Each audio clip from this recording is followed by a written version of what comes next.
Cuba. 34% of your votes went to the sunny Caribbean country, so here we go. Cuba, land of some of the world's most famous cigars, rum, music, and vintage cars. They are the largest island of the Caribbean, with around 105,000 square kilometers, being the second most populous at 11 million people. The flag of Cuba is actually one of my favorite flags. It's very simple yet eloquent.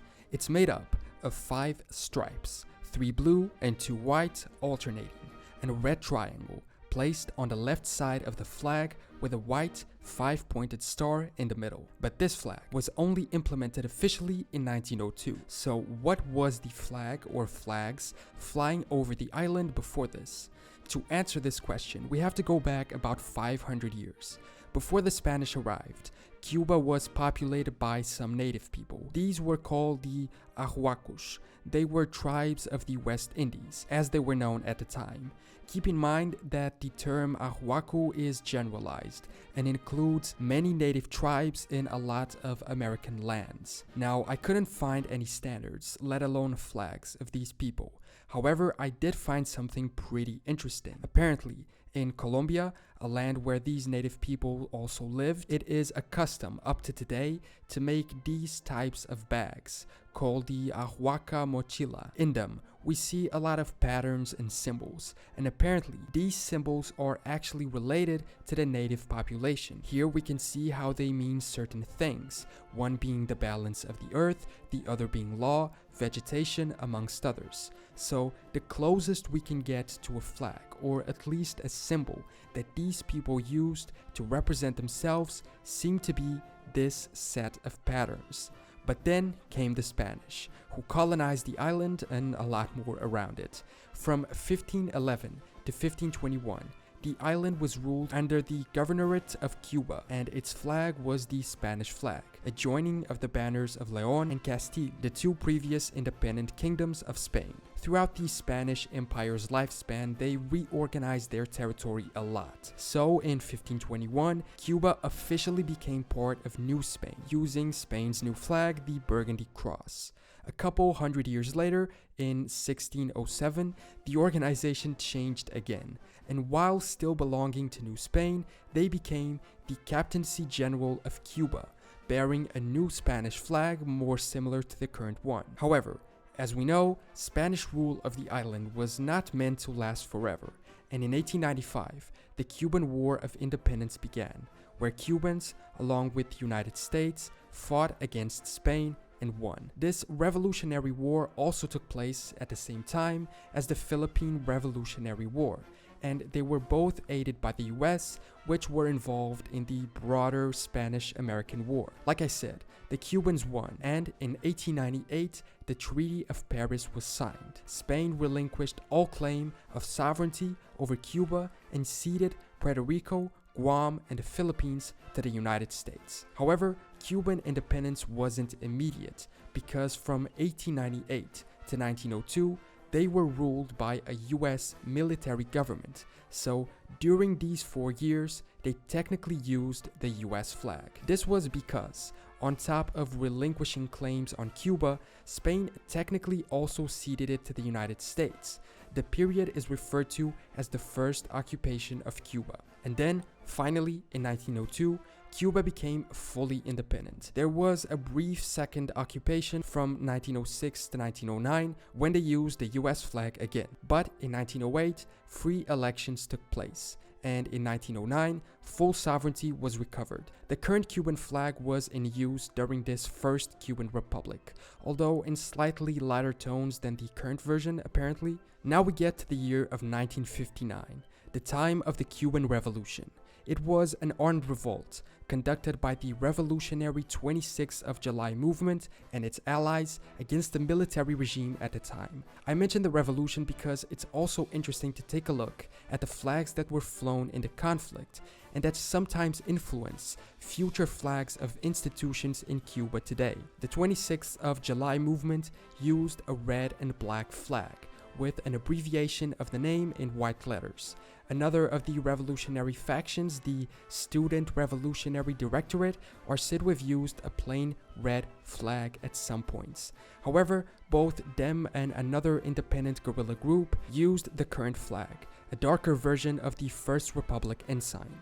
The revolutionary movement won, and the current Cuban regime was put into power. The flag stayed the same, but it seems they adopted a darker set of tones for the colors of the flag. However, I'm not sure if this was an official and conscious change or just a result of modern depictions showing the current flag darker than the earlier one. So now that we understood the evolution of Cuba's flags until today, let's take a look at the origin and meaning of their current flag. Despite only being officially adopted in 1902, the flag was designed earlier, in 1849. This man, Narciso Lopez, was its designer.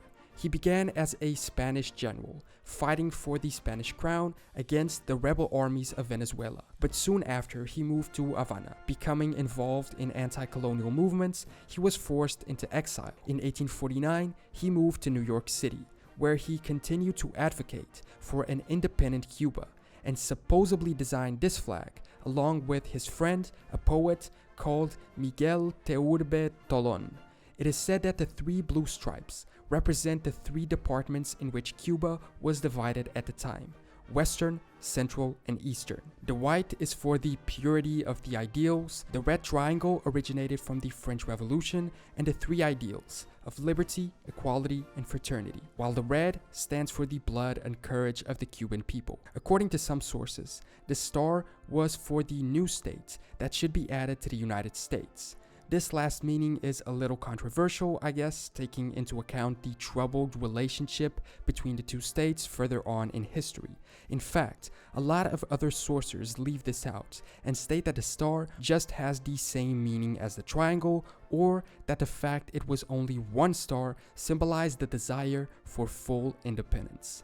Narciso Lopez used this same flag in 1850 to carry out his coup attempt to liberate Cuba from Spanish rule, but failed. At the time, the town of Cardenas was the first town that saw the independence flag hoisted on May 19 of 1850. Later on in history, after the 10 Years' War between Cuba and Spain, the First Constituent Assembly of Cuba took place, and they chose between this flag or another one, which apparently resembled Chile's flag, but they decided to go with Narciso Lopez's design. Interestingly, this flag was the model for the flag of Puerto Rico adopted in 1892 by the Puerto Rican Revolutionary Committee, a pro-independence group that worked in close ties with the Cuban Revolutionary Party. The independence movement of Catalonia in Spain also uses the same model, although with more stripes and different colors. As for the coat of arms of Cuba, which was created by the co-designer of the flag,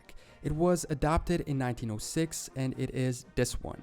It consists of a shield in front of a fasces crowned by the Phrygian cap, all supported by an oak branch on one side and a laurel wreath on the other. The oak branch symbolizes the strength of the nation, and the laurel, honor and glory. The Phrygian cap, or liberty cap, is located at the top as a crown, symbolizing liberty with a soul star on it standing for independence. The shield itself is divided into three parts.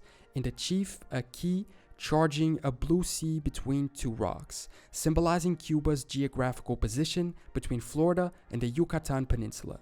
A bright rising sun in the background symbolizes the rising of the new republic. A key is a symbol of Cuba as the key to the Americas. On the left are the stripes of the flag. These represent the division of the island into states in the colonial period. On the right is a common Cuban landscape, royal palm tree, a symbol of Cuba, and mountains in the background. The flag and coat of arms are considered the main symbols of Cuba, along with the national anthem. Inside Cuba, these symbols are used in other state banners, like the presidential standard, which is a blue flag with the coat of arms and 6 white stars. The Prime Minister's standard, although I'm not 100% sure if this is still the current one, was/is this white flag with a blue border and 4 blue stars. The Cuban army, known as the Revolutionary Armed Forces, used this blue circular symbol. Inside it is a star which uses the red and black colors of that original revolutionary movement. This pattern is also present in the flag of the commander-in-chief, adding a white star to the center, while the flag of the chief of the army is red with a white canton and red star. The naval flag, on the other hand, is this one, a blue stripe at the bottom, red and white at the top, with a white star inside of the red, similar to the flag of Chile or the flag of Texas. So this was a brief look at the history and meaning of the Cuban flag, plus the main national symbols of the country, their origin and evolution until reaching the current Cuban flag. Thank you for watching the video. If you notice any mistakes or have any additional information, make sure to leave a comment below. Subscribe if you want to catch future videos, and join the Discord server to chat with fellow subscribers and myself. I will see you next time for more general knowledge.